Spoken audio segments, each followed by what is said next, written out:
आज है अमावस्या, उसके बाद है प्रतिपदा। प्रतिपदा द्वितीया को छोड़कर तृतीया को इन शटिकाओं को पूजन करके दशनामी अखाड़ा श्रीनगर में स्थित अमरेश्वर मंदिर में स्थापित कर दिया जाएगा और आम आदमी जो जन साधारण है वो उसके दर्शन आके कर सकता है।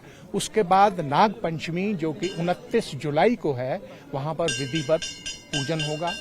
उसके बाद 4 अगस्त दशमी के दिन हम मुख्य यात्रा के लिए प्रस्थान करेंगे।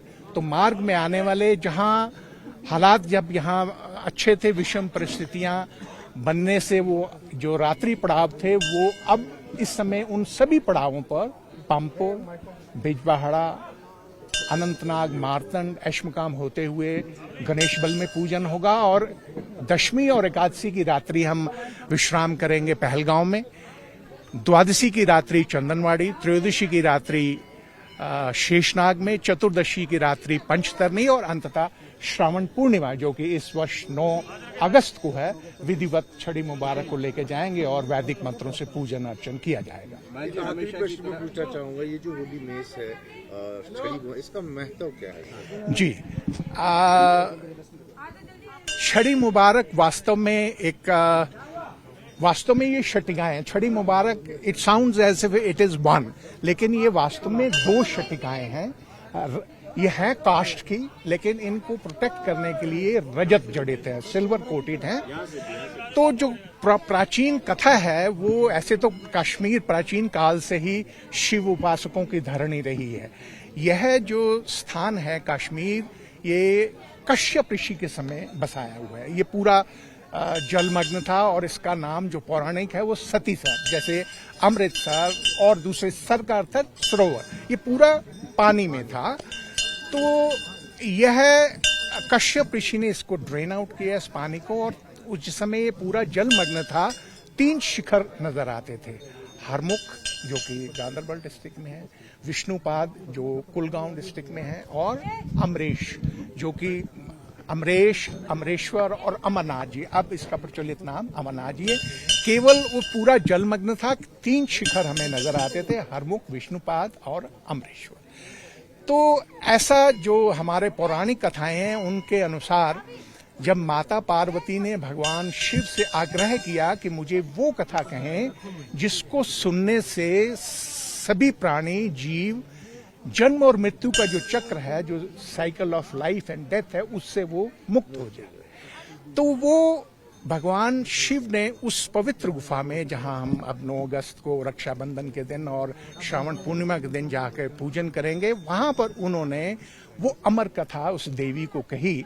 और जैसा मैं अभी चिंतन कर रहा था, आपको कह रहा था कि कश्यप ऋषि का बसा हुआ ये सतीसर और कश्मीर, तो जो भृंगेश ऋषि थे, भृंगेश ऋषि ऐसा कहा जा सकता है कि संभवतः वो पहले व्यक्ति थे जिन्होंने उस पवित्र गुफा में बनने वाले शिवजी के स्वरूप जो कि हिमलिंग के रूप में विद्यमान रहता है, उसके दर्शन किए और फिर वो रहस्यमय कथा और उस दर्शन का वृत्तांत अन्य लोगों को कहा और तब से इस यात्रा का प्रचलन हुआ।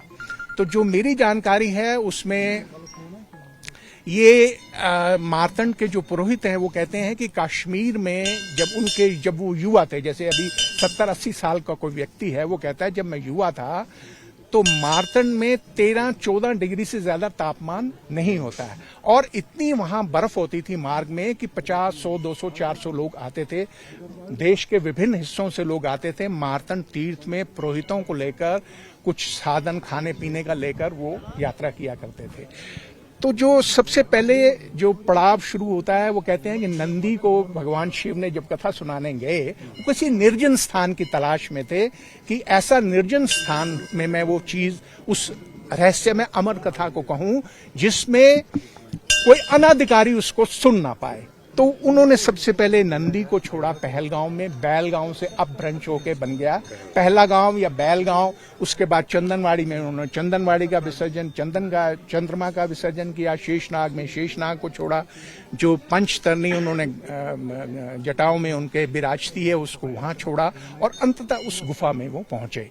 तो जब इस समय यात्री जब धीरे धीरे बढ़ने लगे तो कहते हैं कि ये जो पिस्सू टॉप है, यहाँ पर पिस्सू नाम का दैत्य हुआ करता था। जैसे रामायण में कहानी है, ऐसे नागाकोटी में यहाँ असुरी शक्तियों का वास होता था।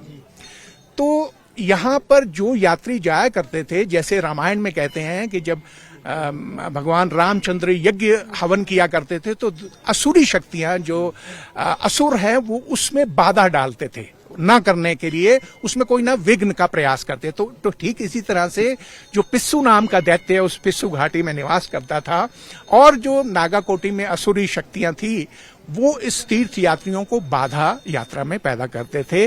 तो सब ने मिलकर ये आराधना किया भगवान शंकर ने कि कोई ऐसा उपाय बताए जिससे हमारी यात्रा ये निर्विघ्न हम संपन्न कर पाए। तो ये दो शटिकाएं जो शिव और शक्ति का प्रतीक है, उनका स्वरूप है। हम पूजन करके उनको इस तरह से चलते हैं कि वो मार्ग प्रदर्शित करेंगे, वो लीड करेंगे यात्रा को, और महात्मा और दूसरे जो अन्य साधुगण या और जो तीर्थ यात्री हैं वो उसके पीछे पीछे चलेंगे। तो कहते हैं कि नाग पंचमी के दिन आप पूजन करके मार्ग में आने वाले इन पड़ावों का, जिनका मैंने अभी उल्लेख किया, यहाँ पूजन करते हुए, इसी सामग्री से पूजन करते हुए आप उस पवित्र गुफा में श्रावण पूर्णिमा के दिन आप पहुंचेंगे तो आपकी यात्रा निर्विघ्न होगी और आपके जो मनोरथ हैं वो सिद्ध होंगे। तो ये छड़ी मुबारक इस तरह से हमारा भगवान शिव और माता पार्वती का स्वरूप है, ये लीड करती हैं और हम उसके